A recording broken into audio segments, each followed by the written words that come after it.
Good. Okay. Well, thank you very much for the introduction, Carsten. I do feel something of an imposter in this august assembly, in that most of my work these days is focused on cybersecurity, and more particularly cybersecurity of critical infrastructure. So, not a lot to do with digital identity.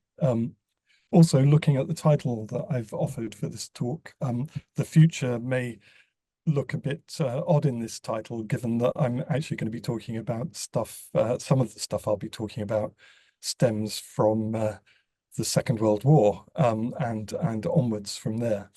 But anyway, let's give it a go, and hopefully there'll be something of interest for you. So I'm going to give a bit of context to a Go Science Government Office for Science Foresight report that we produced, we actually published in 2013, called Future Identities. And then just towards the end of the talk, I've got a few slides just sort of musing on what's happened since, and talking a little bit about a new project, which I'm very pleased that Carsten and some others are involved in, that we're just kicking off. So I said I'd go back to the Second World War, and I just, part of the context for the Go Science report was that there had been various attempts over a number of years to actually introduce identity cards in the UK. And I think probably the most successful period was the National Registration Act, which was introduced at the outset of the Second World War, which required people to have identity cards, and that ran through till 1952. So between 1952 then and 2006, we sort of coped quite well without identity cards, using passports and things like that when we needed to prove who we were.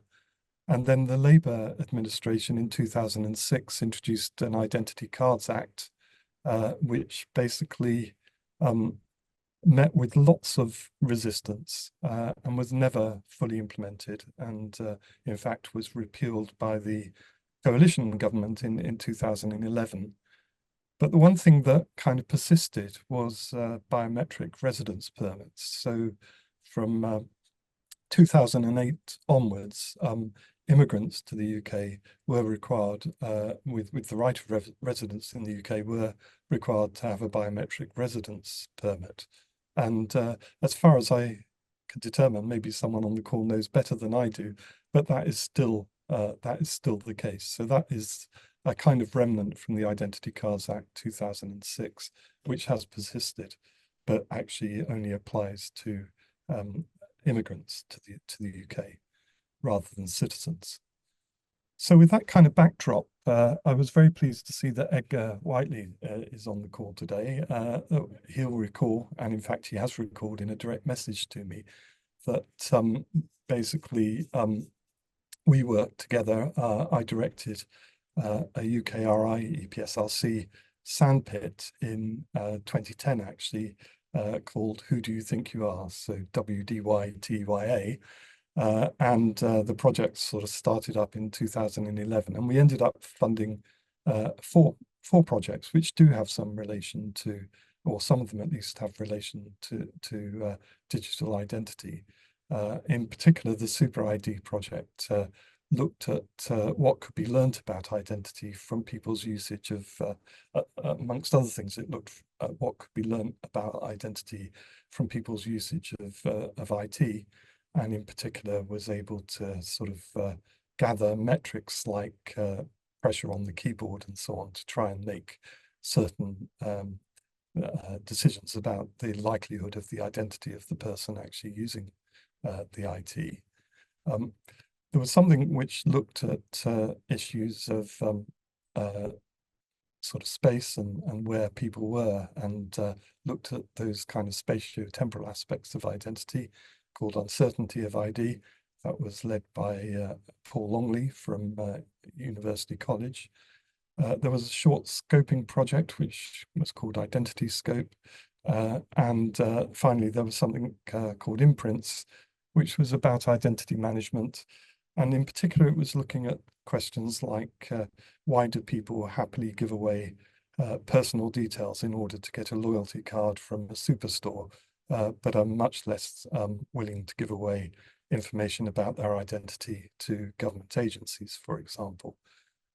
So that these were all very multidisciplinary projects. Imprints, for example, also as well as including some people with an IT background, included lots of psychology investigators, and also one investigator who designed costume jewelry, looking at whether jewelry could be used in some way to allow people to establish identity. So that was the Who Do You Think You Are um, sandpit, which led to those projects, which ran for 3 or 4 years and produced some really good work. And then in 2012, Sir John Beddington, who was then the government chief scientific advisor in charge of the Government Office for Science, came up with the idea of actually running a short foresight project to look at futures and for identity and how those might impact on policymakers. So basically, this was kicked off at the beginning of 2012. It was a one-year project. It reported in December 2012, and the report in the end was eventually launched in January of 2013. And really, it was to look at 10 years and to look at how identity might change over that period, and particularly how technology might have an impact on identity. And the key questions really, therefore, that the project was asked to focus on were how technology would affect identity in the next 10 years, what aspects of identity might change, and what impact that might have on people's behavior. And specifically, we were asked not to focus on authentication because the memory of the failed identity card project was still very fresh in people's minds, and they certainly didn't want us to reopen those kinds of issues. So the key stakeholders, government stakeholders, foresight projects always have government stakeholders. In this case, it was the Home Office and its various subdivisions, including CPNI and OSCT, the Department for International Development, MOD, the National Security Council, and the others that are listed there in that list. And to a certain extent, the graph on the right-hand side is just one showing the growth of the use of Facebook, almost beginning to look like an exponential growth from 2005 onwards in the background to this project. And essentially what the project started by doing was looking at what the drivers for change might be, and hyperconnectivity comes through as a strong issue. And if we thought that people were hyperconnected in 2013, that's nothing compared to the kind of situation that we have today. We were really looking primarily at things like Facebook in 2013 as the social media platform that people would be using to actually interact with one another. There are also some significant drivers for change in terms of demographics. So the age profile of people basically we're living in a population. I think we're still living in a population where the average age is rising rapidly. So not so dramatic as in some countries like Japan, but certainly an issue which policymakers in government had to be concerned about. And we were asked to really think about, and if you go to the report, you'll find really that we look at 6 key areas where we expected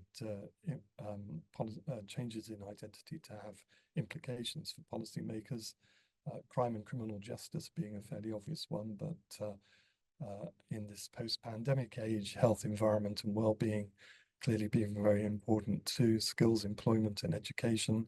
And then of course, we were at the start of rise in terrorist events. I'll come back to that in a moment. So government was very concerned, or some of those government sponsors were very concerned about issues to do with radicalization and extremism.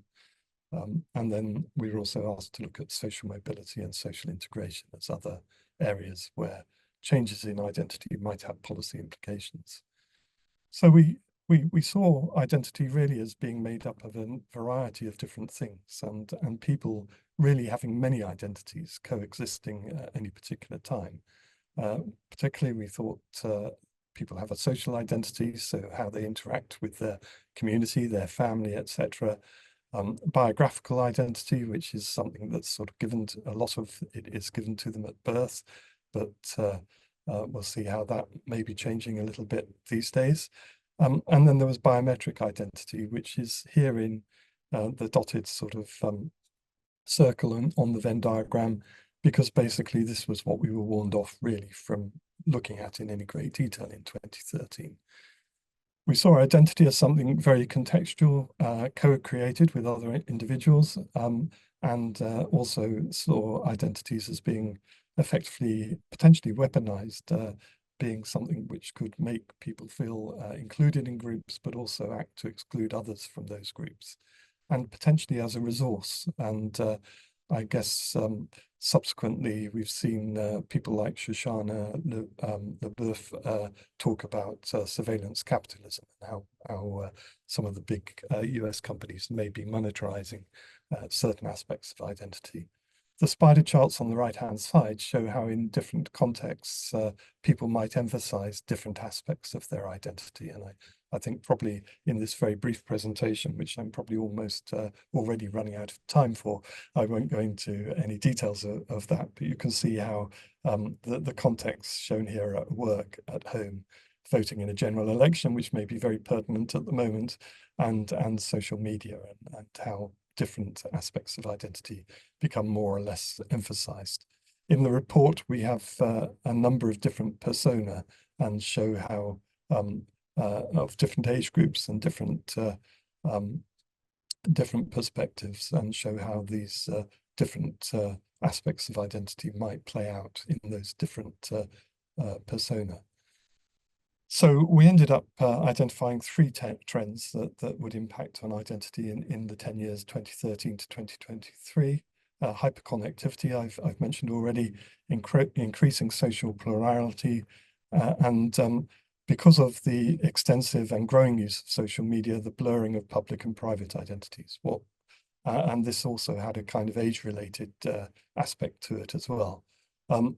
I have three slides which look at each of those in turn. I think probably I'll just whiz through those and we can maybe come back to them, but it is really historic. So this was a chart showing in 2012 how people sort of used IT equipment. This is about the social plurality issue. And this was 2009, I think, is when, or shortly after, the first iPhone was introduced. And already from then onwards to 2012, we saw a huge use in people using smartphones to engage with social networks. And that would be presumably up to somewhere close to 100% in the UK, certainly, if we looked at it today.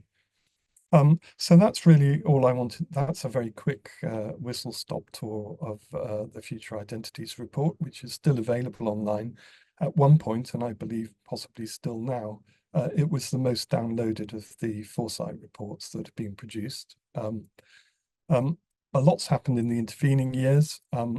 I've just picked out some of the things, but I've highlighted some in particular in red. So there was the Scottish independence referendum, for example, and some of the detailed evidence that sit behind the Foresight report. There were 20 detailed papers commissioned by experts which supported our findings in the report. And in particular, I think it was John Curtis who actually provided a report on the individual nations in the UK, and correctly called at that time the fact that he thought Scottish independence would come up with a no, that they would want to stay as part of the UK. I guess he might have a slightly different view these days. we didn't for one moment think that the coalition government would announce that there would be a Brexit referendum, and even less so did we believe that the UK would vote to leave Europe. So that, of course, happened in 2016. And then we've seen things like the Me Too movement and Black Lives Matter. Me Too in 2017, Black Lives Matter in 2020. Another thing that, of course, no one foresaw, although people interested in the National Risk Register might have thought that there was the possibility at some point in the future of a major pandemic, but no one really saw the COVID and the lockdowns that resulted from the COVID pandemic, which then led to a major shift to work from home and so on, which has had a clear impact on people's sort of identities.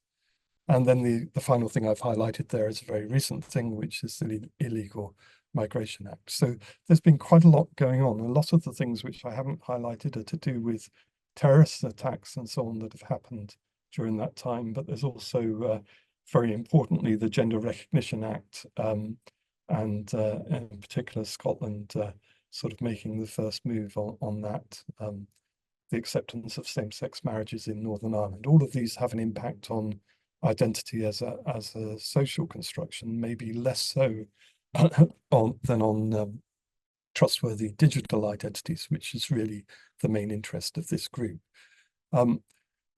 We have met recently because one of the civil servants who was very involved in the initial project suggested that after 10 years, it would be worthwhile coming together again. So in fact, we brought together a group which consists of quite a few of the people who are involved in the Who Do You Think You Are projects, but also people who were involved in the Foresight project, and in particular, some of the authors of the evidence reports. And of course, the picture, the Venn diagram that I showed earlier is rather different now. There are quite a few extra things here which have become important in terms of the biographical identity to do with sexual orientation, for example, and a few other things that are appearing in the picture. And then there's also quite a lot that has been done on biometric identification. We talked a little while ago about face recognition. There's also been a lot of work done on using people's gait to recognize individuals in video footage, for example. And the Super ID project, as I already briefly mentioned a few moments ago, has done quite a lot on digital fingerprints, for example. So there's been quite a lot going on there. So the picture is certainly very much more complex than it was in 2013. And this has led us initially, well, it's led us to consider what the key trends are now. And there's a list of them there. And I, again, won't go through all of them. Certainly, we had some evidence on environmental consciousness in the 2013 report, but it was mainly focusing on things like local flooding rather than the huge impact that climate change is beginning to have on us. We certainly looked at work and career identities, but had no idea that many people would spend most of their time in 2024 working from home rather than sitting in an office. So there's a whole bunch of trends there that we've identified that we feel are maybe having an impact on identity going forward. And this is what we were planning to do, was to have a kind of 10th anniversary celebration of the Future Identities report. We missed the 10th anniversary because, of course, that was in 2023. But we've had lots of interesting meetings to discuss these issues since. And we've come to a position where, rather than writing a short report,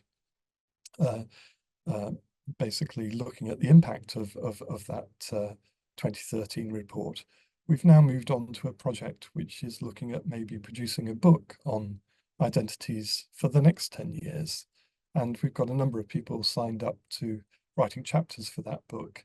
And this will be slightly different from the Foresight project in that there's quite a lot of digital in this going forward. And I'm very pleased that Carsten, for example, has volunteered to write something, and I hope, in fact, he's writing it at the moment, or at least not particularly during this meeting, but we'll be writing it over the coming weeks. We also will be featuring quite strongly on biometrics and looking at things like digital twins and so on. So this will be a rather different report from the one that we produced in 2013, but that's just a little bit of insight into what we're up to at the moment. And with that, I think I come to the end of my presentation, so I'm happy now to turn over to questions if there are any.